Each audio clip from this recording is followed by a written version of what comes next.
नमस्कार। प्रादेशिक समाचार के साथ मैं यारमता सिंह।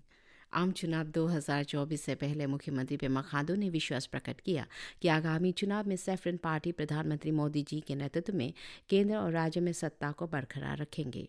उन्होंने राजधानी ईटानगर में कल चुनाव समिति और पार्टी के कोर ग्रुप के साथ एक बैठक के बाद माइक्रो ब्लॉगिंग साइट में पोस्ट की। आगामी लोकसभा चुनाव के प्रदेश प्रभारी अशोक सिंघल की अध्यक्षता में इस बैठक को बुलाई गई, जिसमें प्रदेश भाजपा अध्यक्ष बियूराम वाघे और उप मुख्यमंत्री चाउना मेन शामिल थे। वहीं श्री अशोक सिंघल का भाजपा जिला प्रभारियों, लोकसभा निर्वाचन प्रभारियों, संयोजकों और आगामी चुनाव के प्रबंधन के मद्देनजर विभिन्न गठित पैनलों के साथ भी बैठकें हुई। लोअर दिबांग वैली जिले में कल मुख्यमंत्री पेमा खांडू ने अपने दौरे के दौरान रेह त्योहार के उपलक्ष्य पर रोइंग में 5 अलग अलग परियोजनाओं का उद्घाटन किया। जिला अस्पताल का उन्नयन, sports climbing wall, white water rafting training centre, एक फुटसॉल ग्राउंड सहित खेलो इंडिया बहुउद्देशीय इंडोर हॉल परियोजना में शामिल है। ऑल इदुमिशमी छात्र संघ द्वारा सौंपे ज्ञापन पर प्रतिक्रिया जताते हुए उन्होंने इदुमिशमी सांस्कृतिक और विरासत केंद्र के निर्माण के लिए 10 करोड़ रुपए के पैकेज की घोषणा की। मुख्यमंत्री पेमा खांडू ने रोइंग स्थित खिंचली में विश्व की प्राचीन परंपराएं, संस्कृति और विरासत संग्रहालय के अनुसंधान संस्थान री-वाच का आज उद्घाटन किया। श्री खांडू ने अपने सोशल मीडिया पोस्ट में कहा कि री-वाच पूर्वोत्तर के समृद्ध इतिहास, हथकरघा एवं कपड़ा की विरासत को संरक्षित करने के लिए समर्पित है। उन्होंने कहा कि री-वाच हमारे प्राचीन परंपराओं, संस्कृतियों और विरासत के गुप्त खजाने की तरह है। इस अवसर पर उप मुख्यमंत्री चाउना मैन, पूर्व मुख्यमंत्री मुकुट मेथी, री-वाच चेयरपर्सन डॉक्टर जोराम बेगी, कार्यकारी निदेशक विजय स्वामी सहित अन्य गणमान्य व्यक्ति कार्यक्रम में उपस्थित थे।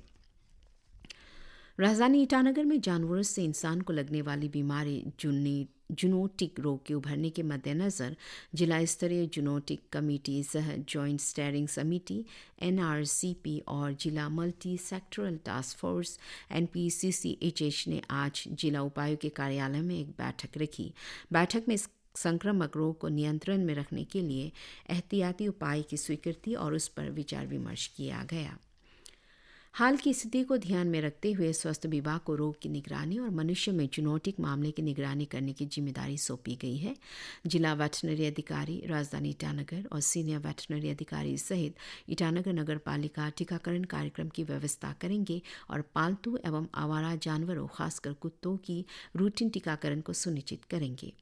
राजधानी ईटानगर के पालतू पशु मालिकों से उनके पेट्स को टीका लगाने का निर्देश दिया गया है और गुस्सेल जानवरों एवं कुत्तों को बंद करके रखने की हिदायत दी गई है।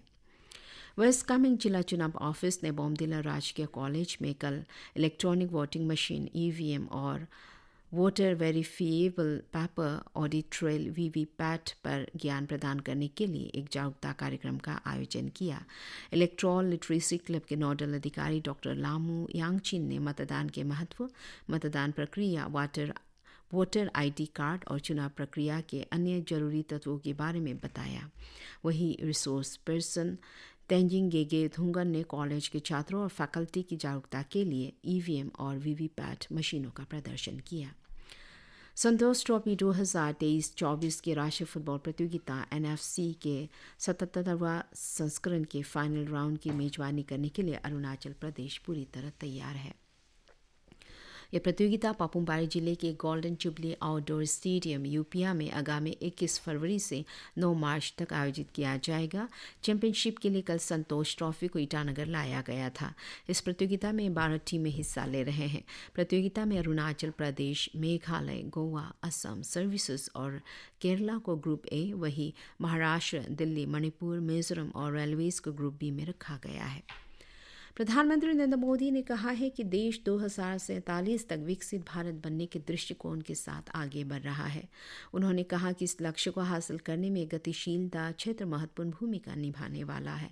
प्रधानमंत्री आज नई दिल्ली में भारत मंडपम में भारत मोबिलिटी ग्लोबल एक्सपो 2047 को संबोधित कर रहे थे। श्री मोदी ने कहा कि इस एक्सपो में गतिशीलता क्षेत्र के सभी हितधारक और संपूर्ण आपूर्ति श्रृंखला एक मंच पर आए हैं। इसी के साथ ही समाचार बुलेटिन समाप्त हुआ। नमस्कार।